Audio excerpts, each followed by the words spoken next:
Okay, awesome English learners. Welcome back to the channel. It's your favorite English teacher, Poe.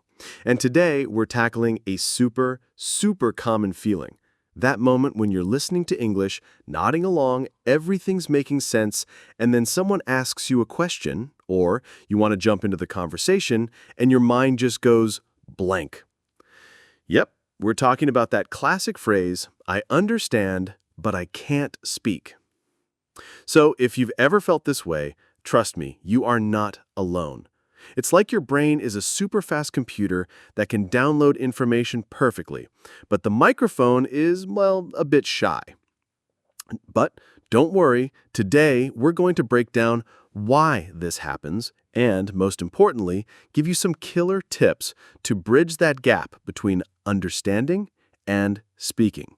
Ready? Let's do this.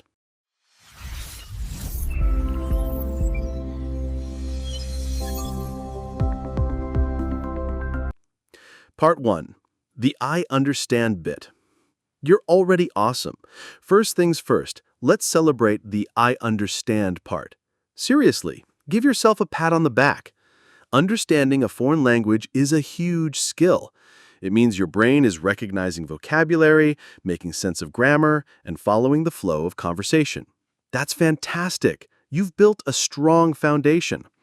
Think about it. You can watch movies with subtitles and mostly get what's going on. You can listen to English songs and catch the main ideas. When your teacher, like me, explains something, you're nodding along.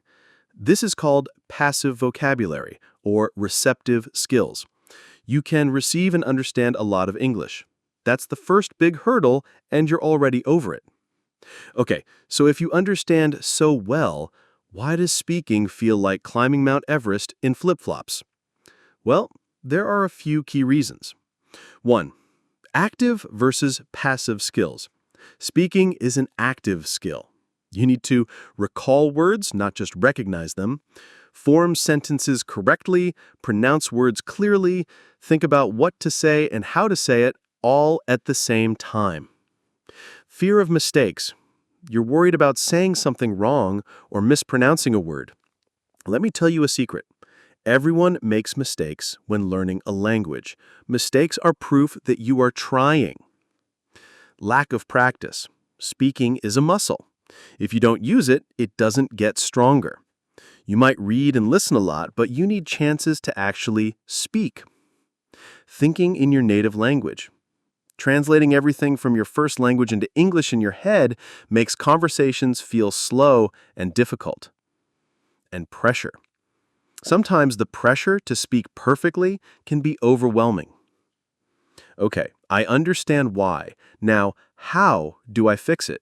Your action plan. Start small and simple. Use short phrases or even one-word answers to begin with. Practice common questions and answers. Talk to yourself. Describe your day or narrate what you're doing out loud. Shadowing. Listen to short audio clips, pause, and repeat them. Record yourself.